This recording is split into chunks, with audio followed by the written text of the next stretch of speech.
Bhavnagar triple હત્યાકાંડના આરોપી વિરુદ્ધ સુરતના વરાછા વિસ્તારમાં રબારી સમાજના સભ્યોએ કેન્ડલ માર્ચનું આયોજન કર્યું। સમાજના લોકોએ આ ગંભીર ઘટનાને સખત શબ્દોમાં વખોડી કાઢી અને આરોપીને કડકથી કડક સજા આપવાની માંગ કરી।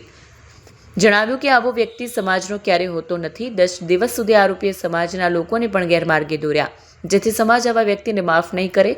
આવા આરોપી માનવ સમાજ માટે ઘાતક છે। ત્રણેય મૃતકોની આત્માની શાંતિ માટે પરમાત્માને પ્રાર્થના કરતા સમાજના લોકોએ ઘટનાને લઈને ગહન રોષ અને દુઃખ વ્યક્ત કર્યું। મારું નામ ઉકાભાઈ ખાંભલિયા છે। આ ખૂબ જ નિંદનીય ઘટના છે। અમારે શરમ જેખું માથું નીચે ઝુકાવીને ચાલવું પડે છે। સમાજની અંદર એવી ઘટના કરી છે એટલે અમે તો કોઈ દિવસ માફ કરતા નથી, સમાજ માફ કરવાનો પણ નથી। અમે તો એવું જ કહીએ છીએ કે આને જે અમદાવાદની ઘટના જે બની છે, જે સાયકોલોજીસ્ટથી અને જે પોલીસે એકાઉન્ટે જે કર્યું છે એ જ પ્રમાણે આ ઘટનાને કરે અને આની અંદર જે દોષિત છે એને પહેલાં એકત્રિત પુરાવા કરીને એને પણ આવીને આવી કડક સજા આપે એ સમગ્ર રબારી સમાજની માંગ છે।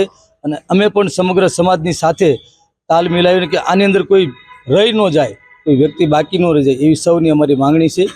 સુરતમાં આજે કઈ રીતનું સુરતમાં સમગ્ર સમાજ જે ગોતવા માટે એમને 10 દિવસ માટે તોડ મહેનત કરી હતી।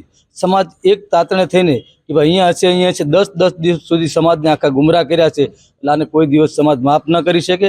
આજે અહીંયા વડવાળા સોસાયટીની અંદર સમગ્ર સમાજ ભેગો થયો છે। અહીંયાથી કેન્ડલ માર્ચ લઈને અમે વડવાળા સર્કલ સુધી જઈને બેન બાળકો અને જે બેન છે એમને દિવ્ય આત્માને શાંતિ વડવાળા દેવ આપે એ જ પ્રાર્થના માટે અમે સૌ ભેગા થયા છીએ। અને આવા આરોપી કોઈ સમાજનો હોતો નથી। આ માનવ જાત માટે કૃત્ય છે એટલે દરેક સમાજ આની અંદર જોડાયેલો છે। ભગવાન વડવાળા દેવને પ્રાર્થના કરી કે બંને બાળકોને માતાને ભગવાન દિવ્ય આત્માને શાંતિ આપે એ જ પ્રાર્થના સમગ્ર રબારી સમાજ પાસે છે। આને કોઈ ન્યાય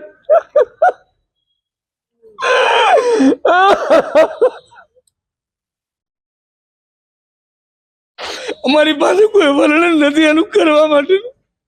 અને કડકમાં કડક સજા કરે સરકાર। હું તો એમ કહું છું આ એસએમ ના સાહેબના ગઢની અંદર ઘટના બની છે તો એસએમ જલ્દી આનો નિર્ણય લઈને અને ફાસ્ટ ટ્રેક કોર્ટની અંદર કેસ ચલાવીને તાત્કાલિક શૂટ આઉટ કરે એ જ અમારી માંગણી છે। અસ્તુ ભારત માતા કી જય।